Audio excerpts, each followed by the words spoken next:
Bon Nicolas, comment on aborde cette fin de saison, ces 4 dernières journées dans ton esprit? Est-ce que c'est finir dans la première partie de tableau? Est-ce que c'est avoir le plus de points possible? Est-ce que c'est un peu plus donner de temps de jeu à des jeunes? Alors, C'est quoi ton état d'esprit? c'est simplement être dans l'exigence à l'ultime journée. L'idée, effectivement, c'est de faire des matchs aboutis. L'objectif, c'est effectivement de finir dans la première partie du classement. Voilà, donc pour ça, il faudra qu'on soit en capacité de prendre des points sur les 4 derniers matchs. Il y a encore 12 points en jeu. Pour faire aussi bien que l'année dernière, alors en sachant que l'année dernière, il y avait 38 équipes dans le championnat, ça serait de prendre entre 6 et 7 points pour faire aussi bien. Donc les objectifs, cet objectif-là a été fixé au groupe. Alors, un mot sur la tendance qui malheureusement s'est poursuivie vendredi, en fait, de prendre un but en début de mi-temps, soit en première mi-temps ou deuxième mi-temps. Ouais. Du coup, qu'est-ce qu'on peut dire? Alors là, sur le match précédent, je mettrais juste un bémol sur le premier et le second but. C'est-à-dire que le premier but, il vient dans un moment où on était quand même dans un temps fort, où on faisait une bonne entame. Et effectivement, à la première occasion de Clermont, on encaisse ce but, alors on faisait une bonne entame. Effectivement, le deuxième, au bout de 40 secondes à la reprise, c'est des choses qui font un peu mal à la tête, surtout que l'idée, vous savez qu'on voit les joueurs à la mi-temps et qu'on débriefe avec eux sur la première mi-temps et sur l'objectif qu'on doit avoir sur la seconde période. Et l'idée, c'était de démarrer pied au plancher la seconde période. Et donc, dans ces cas-là, effectivement, c'est pas terrible, mais encore une fois, la capacité du groupe à avoir de la réaction, quoi, voilà, parce que sur ce match-là, le but, il fallait le chercher face à une équipe qui a fait un bon match et un gardien qui était vraiment pas un état de grâce, parce que c'est un très bon gardien, donc il a été très bon et c'est vrai que c'est une délivrance de pouvoir marquer sur l'ultime occasion, en sachant que même sur cette action, il fait un très bel arrêt. Au-delà de ça, on a vu des choses dans ton équipe qu'on n'avait pas vues depuis de Exactement. nombreuses semaines, Ouais. notamment Sur le plan offensif. offensivement. Mm. J'imagine que ça doit te... Oui, sur le contenu, on avait parlé de contenu, je crois que la veille du match, donc effectivement le contenu a été de bonne facture sur le plan offensif, parce qu'il y a eu sur la deuxième mi-temps un bloc de Clermont qui a joué beaucoup plus bas, normal, puisqu'il menait au score, et on a trouvé quand même les solutions. On sait que c'est jamais évident de pouvoir contourner un bloc bas, et par le jeu combiné à l'intérieur, par la capacité à trouver des côtés, on s'est créé beaucoup d'occasions, donc ça c'est quelque chose qu'il faut garder jusqu'à la fin de saison. Il y a un entraîneur d'une équipe de milieu de tableau, je ne sais plus qui c'est, peut-être Grenoble, qui disait que ces dernières journées, elles servaient aussi à peut-être commencer un peu à préparer la saison prochaine. Est-ce que tu es aussi dans cet état Moi non, d'esprit-là? non là Pas du non, tout. pas du tout. Non, non, pas du tout. Je suis. Si c'était le cas, je vous le dirais sans problème. Alors, simplement pour deux choses, parce qu'il y a un objectif qui a été fixé. Voilà. Donc, l'objectif, à partir du moment où le club fixe un objectif au groupe, au staff, donc l'idée, c'est de remplir cet objectif-là, de finir le mieux possible et de finir le plus haut possible. Ensuite, l'idée d'intégrer des jeunes, bien entendu, que ça peut être un moment propice. Mais là, aujourd'hui, les jeunes, ils ont une mission très importante à assumer, c'est-à-dire faire en sorte de battre Blagnac samedi. Les jeunes, cette semaine, j'ai pas pris de jeunes. Ils sont restés avec le groupe N3 pour permettre au staff de la N3 de préparer au mieux son match de samedi. Puis après, on verra par rapport aux forces en présence sur les dernières semaines, en sachant que, comme vous le savez, on a un effectif assez court, puisque cette semaine, on avait à disposition 18 joueurs de champ et 3 gardiens. Bon, vous avez fait le travail au niveau comptable. Maintenant, tu vas attacher encore plus d'importance au contenu, faire des matchs pleins. J'espère. Sérieux? Ouais, j'espère. Après, c'est toujours... comment dire? Ouais, c'est toujours facile de vous dire oui, on veut faire des matchs avec du contenu, avec des intentions, avec l'envie de marquer des buts, d'être cohérent par rapport à tout ce qu'on doit faire. Les fins de saison sont toujours des moments aussi propices à la réflexion collective, la réflexion personnelle, la projection. Et donc l'idée, c'est justement d'être en capacité pour les joueurs, même si c'est légitime de penser à l'avenir, dans un contexte où le football est dans un contexte un peu anxiogène, parce que les joueurs, ils regardent tout ce qui se passe et on entend beaucoup de choses. Donc l'idée, c'est de mettre ça de côté. Je leur dis pas de pas y penser, parce que c'est légitime qu'ils puissent penser à leur avenir et à leur projection sur la saison prochaine. Mais la meilleure façon de répondre à ces questions qui se posent, c'est d'être performant. Voilà, être performant sur le plan individuel. Et si on est performant sur le plan individuel, ce sera au service du collectif. Pour finir dans la première partie de tableau en fin de saison, il faut battre cette équipe d'Ajaccio qui était avec vous, qui va très bien depuis la mi-janvier. Ouais. Sur un vrai bon parcours. Un très très bon parcours. Ouais, un très très bon parcours. C'est une équipe qui a été en difficulté sur la première partie de saison. Et là, ils réalisent une deuxième partie de saison de grande qualité. Ils ont pris des points très importants avec des matchs aboutis. Donc, ça sera un match difficile, bien sûr. Qu'est-ce qui ressort de cette équipe version 2025 là Sans rentrer forcément dans les détails, mais des valeurs qu'on reconnaît à ce club de la Ajaccio. Alors, je ne veux pas être réducteur dans mes propos sur l'engagement, sur la mentalité, sur l'état d'esprit, mais c'est des choses qui sont valables pour nous. Donc, c'est valable aussi pour la Ajaccio sur cette deuxième partie de saison où, je ne suis pas là pour défendre le bilan de Mathieu Chabert, mais c'est un club et une équipe où il manquait énormément de joueurs en première partie de saison. Rappelez-vous, le fin décembre, quand ils sont venus là, il leur manquait, je crois, 7 ou 8 joueurs ce jour-là.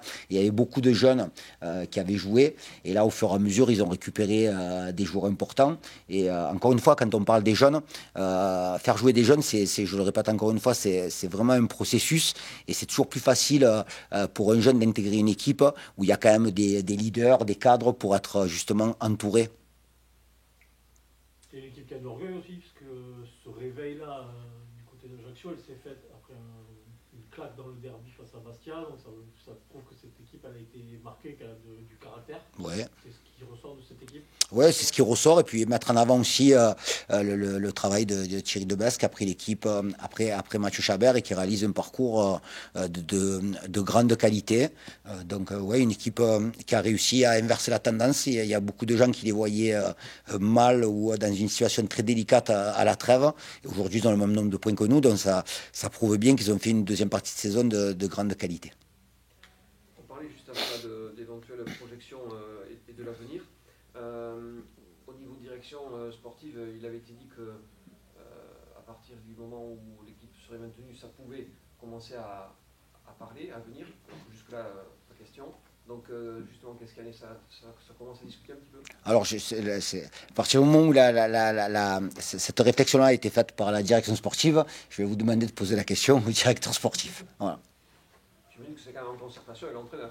Oui, mais l'entraîneur, je vous dis, on a un objectif qui est fixé jusqu'à la fin de saison, et donc je suis focus sur l'objectif qui est fixé. On est des compétiteurs, donc c'est bien qu'on puisse être challengé en interne et qu'on puisse avoir justement des objectifs comme ça. Donc après, bien entendu que les questions que se posent les joueurs, les clubs se posent les mêmes, les directeurs sportifs se posent les mêmes questions, les coachs se posent les mêmes questions sur une projection. Mais aujourd'hui, il n'y a pas de discussion. Je peux juste vous dire qu'aujourd'hui, il n'y a pas de discussion qui ont débuté avec nos joueurs. Voilà, donc peut-être que ça débutera peut-être après le match d'Ajaccio, mais je vous laisse le soin de questionner Louis sur ce dossier-là. Le contexte anxiogène dont tu parlais, c'est l'histoire des droits de télé, parce qu'on ne sait pas justement combien le club bénéficiera. Ouais, c'est ça.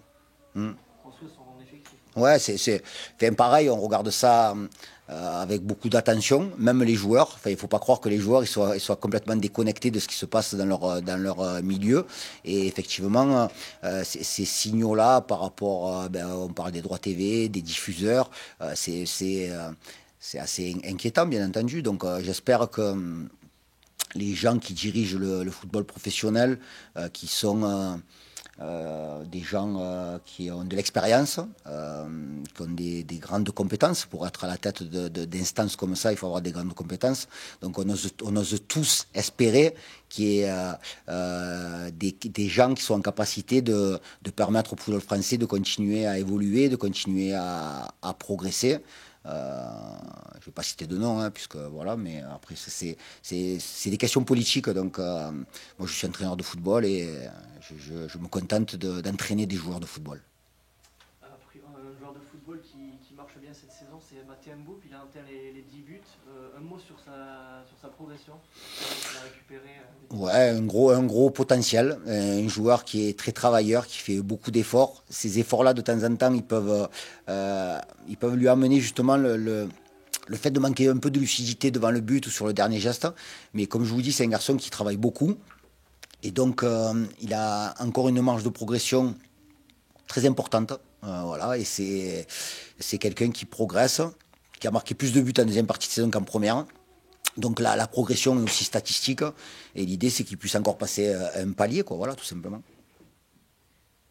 Au niveau donc, de la fin de saison et du maintien, donc il a mathématiquement presque acquis. Est-ce que par rapport au fait d'être moins sous pression, ça peut, au niveau du discours, permettre de dire de se lâcher plus ou comme ça sans... Alors c'est paradoxal, mais quand on est sous pression et qu'on a besoin de gagner, on dit aux joueurs de se lâcher. Voilà. Quand on est sous pression ou dans l'obligation d'aller chercher un résultat, c'est le discours qu'on tient aux joueurs, c'est-à-dire d'être en capacité d'être très bon, d'être relâché. Et donc aujourd'hui, le discours ne changera pas sur l'état d'esprit et sur les ingrédients qu'il faut mettre pour être de vrais compétiteurs. Et là-dessus, on sera très attentif à ce qui va être produit dès vendredi soir. Comment tu as accueilli ce 2-2 contre Clermont avec soulagement peut-être par rapport à cet objectif de maintien? Ouais, bien sûr, c'est un point très précieux. On avait vraiment à cœur de réagir déjà après la défaite de Lorient. Là, sur ce match, on arrive à revenir 2 fois au score. Ça nous permet de prendre un point et de rester à 10 points de la zone de relégation. On parlait tout à l'heure justement de ces circonstances qui font que vous devez courir après le score. C'est pas la première fois cette saison. À quoi tu attribues ça, toi, le fait souvent de prendre un but à l'entame de la première mi-temps ou de la deuxième mi-temps? Ouais, surtout à l'entame de la deuxième mi-temps, je dirais. On a du mal, mais c'est vrai que là, c'était pas le scénario idéal. Mais ce qu'il faut retenir, c'est on a su retrouver les ressources à chaque fois pour revenir au score. Et de le faire dans les derniers instants, justement, ça nous rajoute de la satisfaction. Et c'est vrai qu'on a vécu un peu comme une victoire, même si ça reste qu'un point. Mais c'est vrai que quand ça se passe dans ce sens-là, on va dire que c'est mieux que de se faire égaliser nous à la fin. Est-ce que le groupe se donne des objectifs sur ces 4 dernières journées? Alors j'ai parlé tout à l'heure avec le coach de finir dans la première partie de tableau, battre le record de points, même s'il n'y a plus que 18 clubs cette année. Mais est-ce que vous vous donnez des objectifs entre vous particuliers? Ouais, tu les as dit, l'objectif c'est de finir la saison le mieux possible, de prendre le plus de points possible et de finir le plus haut possible dans le classement. Mais pour ça, on va prendre déjà match après match et on va garder les ingrédients qui nous permettent d'avoir des résultats. Et justement, Ajaccio, il va falloir faire attention à quoi? Ajaccio, déjà, va falloir faire attention à nous à ne pas se relâcher. C'est vrai que ce match nul qu'on a fait la semaine dernière, il va nous amener du relâchement, mais il faut le prendre dans le bon sens du terme. Voilà, nous, va falloir garder l'exigence, de la rigueur. Il va falloir aussi qu'on garde notre supplément d'âme à chaque match et qu'on fasse le maximum sur le terrain pour aller décrocher un résultat là-bas à Ajaccio. Dans le contenu, vous avez fait un bon match contre Clermont, notamment offensivement. J'imagine que le groupe prend aussi plus de plaisir sur ce genre de performance, donc vous avez envie de renouveler ça? Oui, bien sûr. Là, maintenant, l'objectif aussi, c'est de prendre du plaisir aussi dans le jeu. Donc c'est vrai qu'on a montré de bonnes choses contre Clermont, on s'est créé beaucoup d'occasions. Donc je pense qu'il va falloir s'appuyer sur ça et continuer dans ce sens-là jusqu'à la fin de la saison. À titre perso, là, sur les derniers matchs, on t'a senti monter en puissance. Quel est ton sentiment vu de l'intérieur? Oui, en ce moment, je me sens plutôt bien. C'est vrai, après le petit pépin que j'ai eu la dernière fois, c'était contre 3, on va dire que je me suis fait un petit peu peur. Mais voilà, j'ai eu un arrêt juste de 15 jours et puis j'ai bossé durant ces 15 jours et ce qui me permet d'être prêt aujourd'hui physiquement et de me sentir au mieux. On imagine qu'on prend plus de plaisir contre Clermont que contre Annecy. 22 tirs, je crois, contre Clermont, c'est un match abouti malgré le résultat. Oui, c'est sûr que quand on arrive à se créer beaucoup d'occasions, qu'on arrive à faire des choses intéressantes dans le jeu, chez nous, devant notre public, on se sent poussé et c'est sûr que c'est plus plaisant que d'avoir un match fermé où on n'a pas beaucoup de situations. Mais voilà, donc comme je disais, il va falloir continuer dans ce sens-là.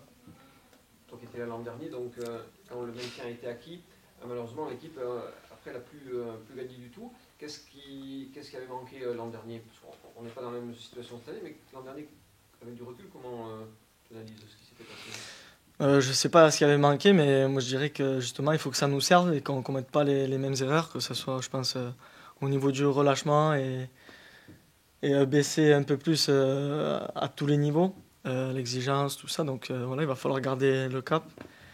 Et comme je disais, on est des professionnels, il va falloir rester compétitif jusqu'au bout et amener le POFC le plus haut possible dans ce championnat.